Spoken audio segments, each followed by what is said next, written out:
So he thought that if you have already bought a home or you have, been a home buyer before, you have to put 20% down from there on out, and that's actually not true. So you can still do an FHA loan 3.5% down even if you've already owned a home before. Same with conventional, you can do as little as 5% down.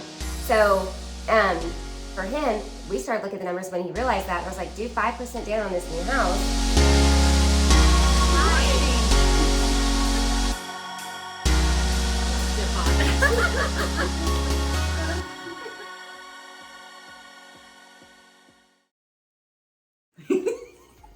Hey everyone! Mortgages and Mimosas, Ashlyn and Lori. We do not have mimosas today. So even though it's been, coming off of the weather and gloomy week. Yeah. I know we should be drinking. Yeah. We're not, because we're working for y'all. You're welcome.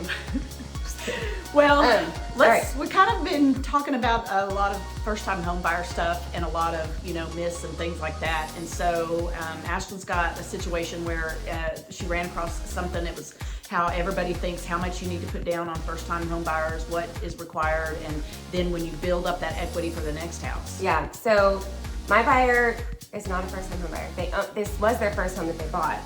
And so we closed a few years ago, back in 2017 actually, because now he's married with 2 babies. Oh, wow. I know, it's funny to watch your clients go from a single guy to now this. So obviously needs a bigger home. But anyway, he came to me and said, I have a lot of equity, but if I put 20%, I don't know if I'll have the 20% down once I sell. He didn't know how much equity he was gonna have. So it just surprised me because I thought, I just didn't, you know what you know or you don't know. And so he thought that if you have already bought a home or you have, been a home buyer before, you have to put 20% down from there on out, and that's actually not true. So you can still do an FHA loan 3.5% down, even if you've already owned a home before. Same with conventional, you can do as little as 5% down.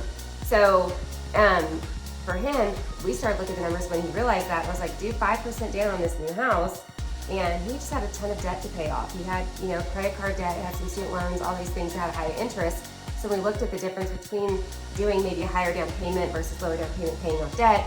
Made a whole lot of sense. So my thought to that is you don't even have to put 5% down or 10% down. You can put 12% or 7%. Yeah. And a lot of times, we are a mortgage bank. So when we go out and shop that lender, we're shopping with multiple lenders. And so depending on, and I put it as like when they go into their pantry and they got a hole in their pantry, they're trying to fill that hole with loans.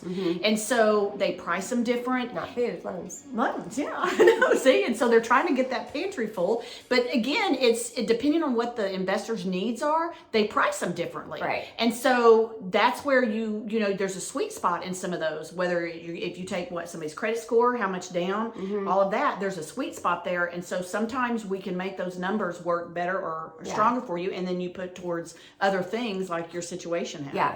And I think it goes back to what we always say, like knowing everybody's story. When I get on the phone with people, whenever they, you first have a potential buyer call and, where do I start? What do I do? Sometimes they think I'm going to grill you, but I'm grilling you in the sense of going, what? I mean, obviously your goal is to buy a home. That's why you're calling us, or to refinance or whatever it is. But what are you wanting out of this? Are you wanting a lower down payment? Do you have more money somewhere? All of those things. So when we ask these questions, to your point, we're trying to figure out how much you have so we can, is there a sweet spot for you? Yep. And is there things, if somebody tells me this is the max that I have to put down, it's still, or the minimum or whatever it is, there's a lot of things that we can figure out there. So that's why we're going to. And I like that. If y'all guys know us, you know the personality. Ashlyn's got just such a sweet, and when you say story, she will just be on the phone all day long and she gets your story. And I like the story, but sometimes I'm like, okay, let's get this, let's fix it, let's get it all. And again, that's why we team up, because we really think that we complement each other. But again, and I do the same thing. Tell me what it is. Give me your story. Tell me what's going on, and let's see if we can kind of work it out for you. And it always, I think that what we do is we do good, and we always end up having we have satisfied clients, and we work out and find that sweet spot for our people. So it's fun. We do love what we do. Yeah. So, all right, I was about to say give us a call, but I'm going to try to stop saying give us a call. Just reach out if you have any other questions, and y'all have a great day. Yep. All right, bye. Bye.